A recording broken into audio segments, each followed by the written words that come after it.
Hello students, today we are going to start with the topic refraction of light. This is part B of unit 6 optics. Now let's start with its definition. Refraction of light, it is the phenomena of change in path of light when it goes from one medium to another. Okay, whenever light moves from one medium to another, as there is change in medium, therefore there will be change in path of light, and that phenomena is called refraction of light. So why the path of light changes when light moves from one medium to another? The basic cause of refraction is the change in velocity of light in going from one medium to another. बेटा, जब भी light किसी अलग medium में travel करती है, चाहे vacuum हो, चाहे वाटर हो, चाहे ग्लास हो, तो हर एक मीडियम में velocity of light will be different. Okay, why? Now see this example. Here we have taken different mediums. One is vacuum, then water, then glass, then diamond. Okay, you don't have to learn these numbers, this is just for the example sake. Okay, now see, we will see the distance traveled in 1 second. Okay, for all these medium, time will be 1 second, and see the distance traveled in 1 second. For the vacuum, distance traveled is more, then water, then glass, then diamond. ठीक है, तो speed किस medium में सबसे ज्यादा हुई? जिसमें distance travel सबसे ज्यादा हुई, उसमें speed of light will be more. So speed of light will be more in vacuum, then water, then glass, then diamond. Clear? So whenever there is change in medium, velocity of light will change. Okay, whenever we are talking about the light, we talk about three main factors: frequency, wavelength, and velocity. Okay, we know velocity in different medium is different. So what about frequency and wavelength? Just see this diagram. What we can see, how its wavelength changes. Here wave is broader, but in another cases like in diamond, the wave is narrower. तो wave length कहाँ पे ज्यादा है? Vacuum में wave length ज्यादा है और diamond में वेव लेंथ क्या है? कम है. इसका मतलब whenever there is change in medium, wavelength of light also changes. Okay, speed तो चेंज करती ही करती है, और साथ में क्या चेंज करती है बेटा? Wavelength also changes. Okay, but what about frequency? Frequency is number of waves. ठीक है, तो यहाँ पे अगर नंबर ऑफ वेव्स सपोज कर ले कि 9 है, तो यहाँ पे भी नंबर ऑफ वेव्स क्या है? 9. यहाँ पे भी नंबर ऑफ वेव्स क्या है? 9. और डायमंड में भी नंबर ऑफ वेव्स क्या है? 9. क्लियर? तो क्या क्या चीजें चेंज करती हैं? Velocity and wavelength changes, but frequency of light will remain same. ठीक है, और इसका फेज भी नहीं चेंज करता. जिस एंगल पे जा रही है, जिस फेज पे जा रही है, वही फेज रहेगा. क्लियर? ये सब चीजें क्यों बता रही हूँ? क्योंकि जब हम आगे इसके लॉज ऑफ रिफ्रैक्शन करेंगे, तब ये पॉइंट बड़ा ही इंपॉर्टेंट है कि वेलोसिटी और वेवलेंथ चेंज कर जाते हैं जब भी मीडियम चेंज करता है, but frequency and phase do not change. और एक चीज याद रखनी है, जब भी हम कलर्स की बात करते हैं बेटा, कोई रेड कलर है, येलो कलर है, उसकी हम साथ में वेवलेंथ बताते हैं. तो इसका मतलब अगर वेवलेंथ चेंज हो रही है, तो बेसिकली क्या चेंज होएगा वहां पे? Colour of light will change. ठीक है, ये सारे पॉइंट्स हम आगे डिस्कस करेंगे, बट फिर भी थोड़ा सा दिमाग में रखना है कि क्या कुछ मीडियम के चेंज होने पे कौन कौन से फैक्टर चेंज हो रहे हैं और कौन कौन से फैक्टर चेंज नहीं हो रहे. Okay, now there are 3 laws of refraction.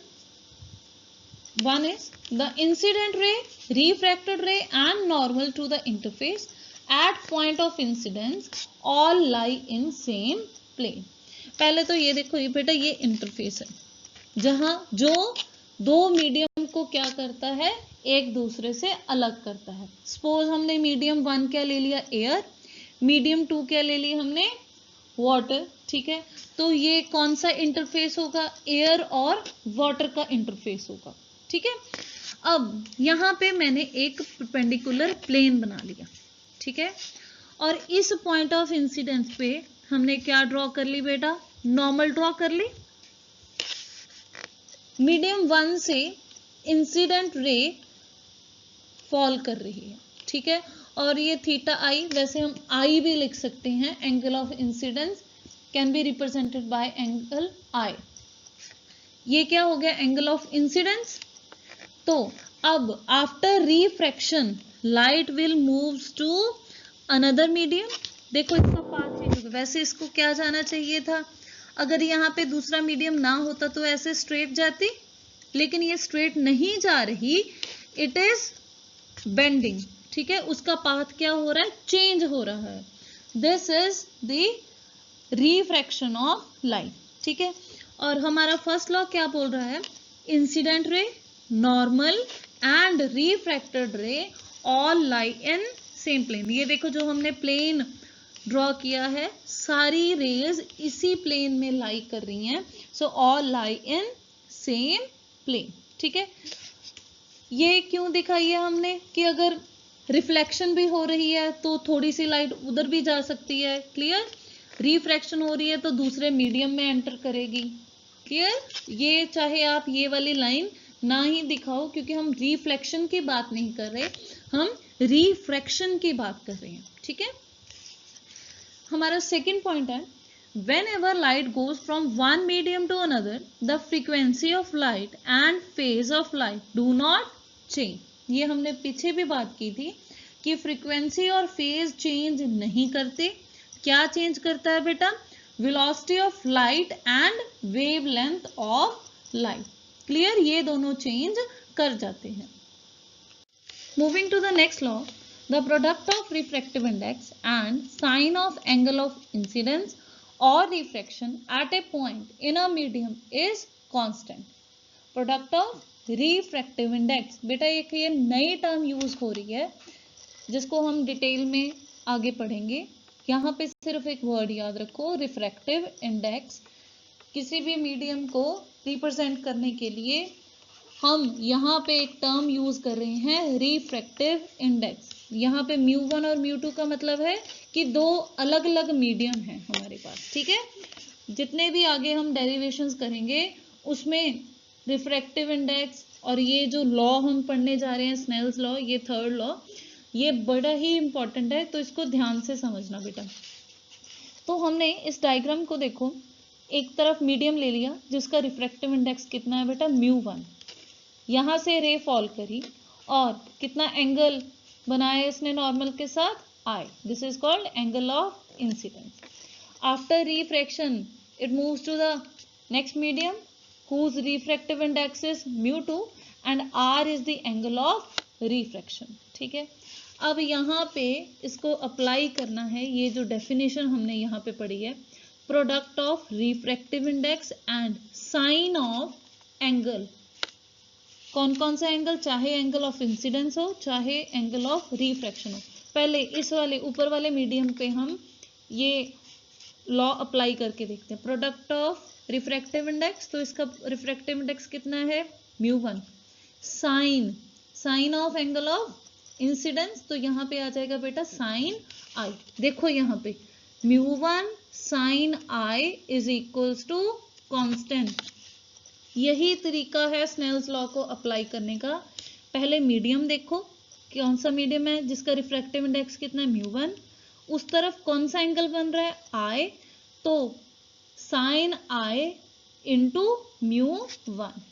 दूसरी तरफ यही लॉ अप्लाई किया हमने, रिफ्रैक्टिव इंडेक्स कितना है, μ2, इधर एंगल कितना बन रहा है, R, sine of R, so product of μ2 and sine R is equals to constant. दोनों साइड कांस्टेंट है तो इन दोनों को इक्वल रख सकते हैं, तो हमारे पास स्नेल्स लॉ आ गया, μ1 sin I is equals to μ2 sin R।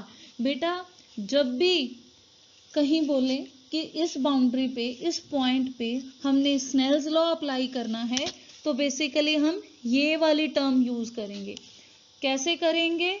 Medium को देखेंगे μ1, उस मीडियम में कितना एंगल बन रहा है I, तो μ1 into sine I equals to इधर μ2 into sine R. I hope it is clear. तो अगर यहाँ पे इसको रेशो ले ले μ2 ओवर μ1 और sine i by sine r, तो इस μ2 ओवर μ1 को हम कैसे लिख रहे हैं बेटे? जो भी रिफ्रैक्टिव इंडेक्स ऊपर होगा उसको लिखेंगे μ2, और नीचे 1 था, यहाँ पे लिख देंगे 1। इसका क्या मतलब है? Refractive index of medium 2 with respect to medium 1। मतलब चाहे तो हम रेशो में भी लिख सकते हैं μ2 ओवर μ1, लेकिन अगर इसको शॉर्ट फॉर्म में लिखें तो कैसे लिखेंगे? μ2 और ऊपर क्या आ जाएगा उसके 1। ठीक है, this is called Snell's law. जहां पे भी रिफ्रैक्शन यूज होगी, जहां पे भी कोई डेरिवेशन करना चाहेंगे, वहां पे स्नेल्स लॉ डेफिनेटली यूज होगा। तो इसको ध्यान से बेटा एक बार रीड कर लेना। Product of refractive index and sine of angle of incidence और रिफ्रैक्शन। ठीक है,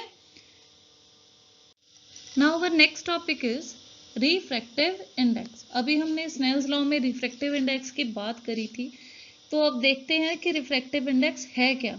refractive index describes how fast और slow light travels through any medium. हमें पता है कि जैसे ही लाइट एक मीडियम से दूसरे मीडियम में जाती है तो उसकी स्पीड चेंज होती है। ठीक है, तो रिफ्रैक्टिव इंडेक्स मीडियम के बारे में एक ऐसा नंबर है, एक डिमेंशनलेस क्वांटिटी है, जो हमें ये बताती है कि स्पीड ऑफ लाइट उस मीडियम में फास्ट होएगी या स्लो होएगी। ठीक है, इसको अनदर टर्म्स में भी हम लिख सकते हैं, refractive index of a medium as the speed of light in vacuum और air to the speed of light in medium. कि किसी भी मीडियम का रिफ्रैक्टिव इंडेक्स क्या है? रेशो, किस किस की ratio? Speed of light in vacuum and speed of light in medium. ठीक है, वैक्यूम में हम स्पीड ऑफ लाइट c लेते हैं और मीडियम में v, तो म्यू बेसिकली किसके इक्वल है? c ओवर v में। जैसे वैक्यूम में लाइट वैक्यूम में ट्रेवल कर रही है और एकदम से उसके आगे कोई और मीडियम आ गया, जैसे वाटर आ गया कोई। ठीक है, तो जब वैक्यूम से वाटर में जाएगी तो उसकी स्पीड चेंज होएगी। क्लियर? उस स्पीड के रेशो को हम क्या बोलते हैं? Refractive index. ये दोनों भी नंबर्स में होंगी स्पीड, तो म्यू भी एक नंबर है बेसिकली, तो जिसको देख के हम ये बता सकते हैं कि इस मीडियम में लाइट स्लो ट्रैवल करेगी या फास्ट ट्रैवल करेगी। अब a medium with higher refractive index is said to be optically denser compare to the medium with lower refractive index. अब बेटे दो टर्म्स बड़ी यूज होंगी, एक डेंसर मीडियम और दूसरा रेयरर मीडियम। जिस मीडियम का रिफ्रैक्टिव इंडेक्स हायर होगा उसको बोलेंगे हम डेंसर मीडियम, और जिस मीडियम का रिफ्रैक्टिव इंडेक्स लोअर होगा उसको बोलेंगे हम रिफ्रैक्टिव इंडेक्स। रिफ्रैक्टिव इंडेक्स जैसे मैंने बोला कि एक नंबर है, वैक्यूम का तो हम 1 ही लेते हैं। ठीक है, एयर का नंबर है 1.0002। ठीक है, तो ऑलमोस्ट 1 हो जाता है, तो इसीलिए वैक्यूम और एयर का हम रिफ्रैक्टिव इंडेक्स 1 ही लेके चलते हैं। ठीक है, और वाटर का रिफ्रैक्टिव इंडेक्स है जैसे 1.33। तो अगर एयर और वाटर को कंपेयर करें तो किसका रिफ्रैक्टिव इंडेक्स ज्यादा है? वाटर का रिफ्रैक्टिव इंडेक्स ज्यादा है। तो लाइट किस मीडियम में स्लो ट्रैवल करेगी या किस मीडियम में फास्ट ट्रैवल करेगी? कैसे पता चलेगा उसके रिफ्रैक्टिव इंडेक्स से?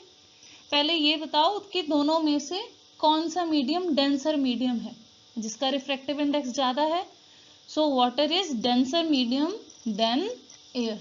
ठीक है, तो स्पीड की बात कर रहे थे कि किस मीडियम में, अगर डेंसर मीडियम है तो वहां पे लाइट स्लो ट्रैवल करेगी या फास्ट ट्रैवल करेगी। इसके लिए देखो, when light passes from one medium to another medium, जैसे हमने मीडियम 1 ले लिया और मीडियम 2 ले लिया, the refractive index of medium 2 with respect to medium 1 is called relative refractive index. इसको कैसे लिखते हैं बेटा, μ2 ओवर μ1, या इसको जैसे हमने पीछे भी यूज किया था इस सिंबल को, μ2 और 1 ऊपर, μ2 की वैल्यू पुट कर देंगे c ओवर v2, इस वाले फॉर्मूले से, c ओवर v वाले में से, क्योंकि मीडियम 2 है तो v की वैल्यू भी v2 ले लेंगे।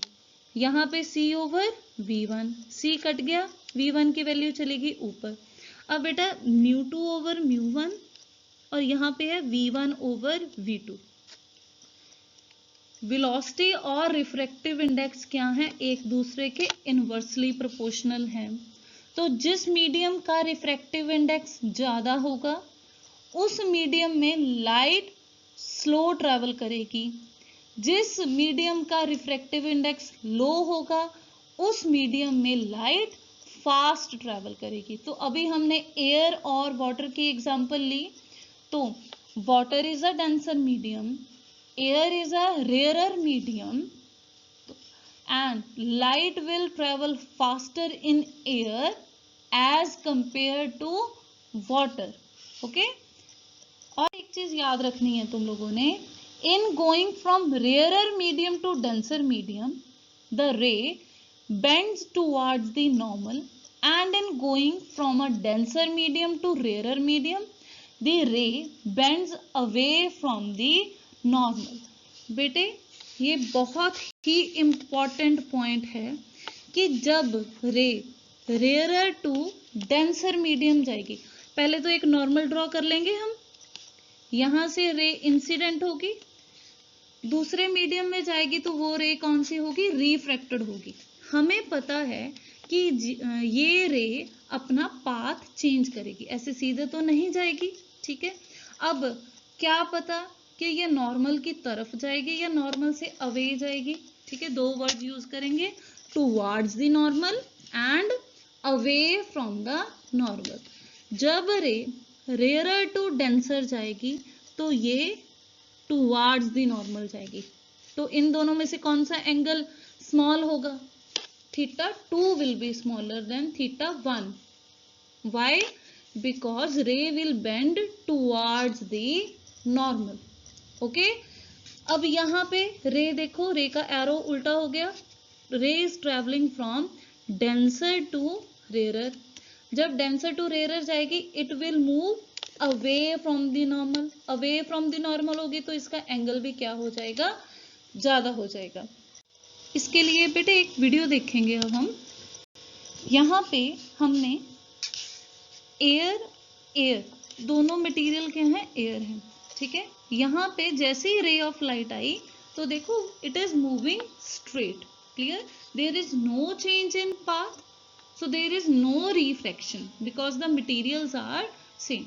जिस भी एंगल पे कर लो रे क्या जा रही है, बिल्कुल स्ट्रेट जा रही है। लेकिन अगर हम दोनों में से किसी मीडियम को चेंज कर दे, जैसे अब हमने कर दिया वाटर, और वाटर का देखो यहाँ पे रिफ्रैक्टिव इंडेक्स की वैल्यू क्या है, 1.33, यहाँ पे इंडेक्स ऑफ रिफ्रैक्शन क्या है, 1। ये देखो यहाँ पे बिल्कुल परपेंडिकुलर पे कोई रिफ्रैक्शन नहीं होती, लेकिन अगर एंगल ऑफ इंसिडेंस आए हो तो यहाँ पे क्या होगी बेटे, बेंडिंग होगी। अब वाटर है तो बिल्कुल क्या जा रही है, बिल्कुल स्ट्रेट जा रही है, क्लियर। अब हमने यहाँ पे ग्लास कर दिया तो अब भी स्ट्रेट नहीं होके बेंडिंग हो रही है, क्लियर। तो जैसे जैसे मीडियम चेंज होगा लाइट क्या करती जाएगी, बेंड करती जाएगी। तो जब रेयर टू डेंसर जाएगी it will bend towards the normal, ठीक है। जब डेंसर से रेयरर जाएगी, रेयरर, तो it will move away from the normal. Okay, so that all was the topic about refraction of light. Beta, its laws are very important, especially Snell's law, so try to learn it. That all was the topic. Thank you so much.